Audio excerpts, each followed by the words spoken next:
I'm Matthew Wiggins, and today I'm here to bring up a topic that a lot of people have an issue with. That's allowing teachers to carry weapons while they're in school to prevent school shootings. Now, 24. Why is that number so significant to us?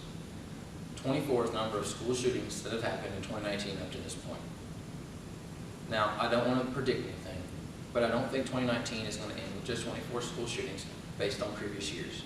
Last year alone, in 2018, there was 130, which leads us to the question, what are we going to do to protect the students while in school?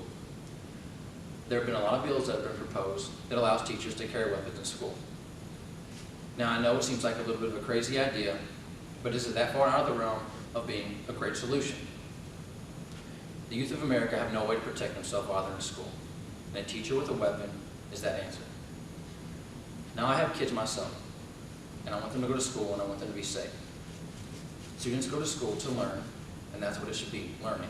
Not fearing for their life, not wondering if they're going to come back home to see mom, dad, brother, or sister. Teacher is that teacher with the weapon is that answer. I have no problem with a teacher is teaching me or teaching my kids having a weapon on them as long as they're properly trained and it's properly secured, and it's only brought out when necessary. Now there has to be a need for this. There has to be proper safety precautions taken, and then there has to be a benefit. Now, looking into the benefits and looking into the need for it. A lot of people think that police are more fit to handle the situation, and police have more training, correct? But a police response time isn't the best. Over the entire United States, according to asafelife.com, the average response time for the police is 7 minutes. That's a lot of time for a school shooter to do a lot of damage. Take the Parkland school shooting incident last year. According to theblaze.com, it took the police 10 minutes to get into the school. 17 people lost their lives that day. Imagine being in that classroom, hearing the gunshots, and just hoping and praying that you're able to get out, that the police are able to get there in time, and that the school shooter doesn't find you. 17 people no longer can see their families. 17 families no longer can see the people that lost their lives that day. Now, along with that, though, there are going to need to be precautions that are taken to make sure that those incidents don't happen more often while they're in school, and that students don't get a hold of those guns while they're in school. They're going to need to be properly locked away. They're going to need to be properly secured so that that way they're not easily accessible to young students or to just students in general. The next step would be teachers need to go to get proper qualifications. Those qualifications need to be, they need to be able to take an extensive firearms course to know the ins and outs of a firearm.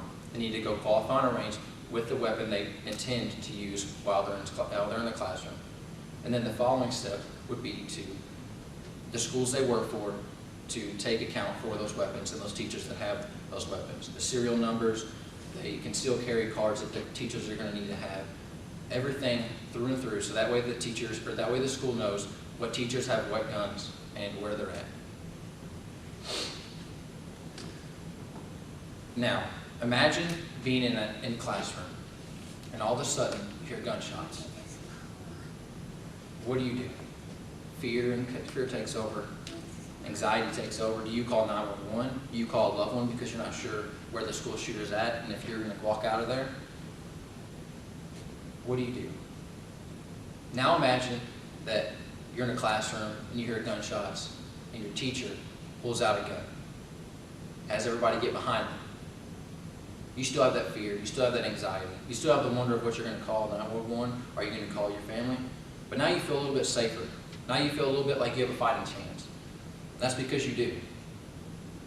A teacher standing in front of you and a school shooter with a gun is going to prevent a lot of death, and it's going to make sure that there's a lot more students walking out of school than what would be before.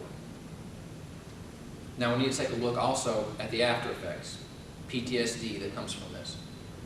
Now, according to the Washington Post, there have been 187,000 students exposed to gun violence in schools since Columbine. 400 deaths since Columbine. A lot of people walk out wondering, what are we going to do? do? How am I supposed to feel about this? And most people are okay. But there is a select few that get PTSD.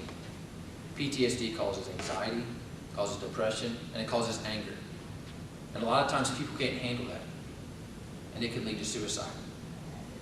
So even if teachers carrying a weapon in school will deter a school shooter away, then we can prevent, we can lower that number. And that's what we want to do. We want to get behind these bills, to push these bills, because we want our teachers to have weapons in school. We want our teachers to protect our students. We need to make sure that our kids are safe while they're in school. We need to make sure that us as college students are safe while we're in school. And I feel the only way that that's going to happen is to have a good guy with a gun against a bad guy with a gun. At the end of the day, that's all that's going to stop these school shootings. Because up to this point, there have been no other solutions. Thank you. I hope you all enjoy the speech.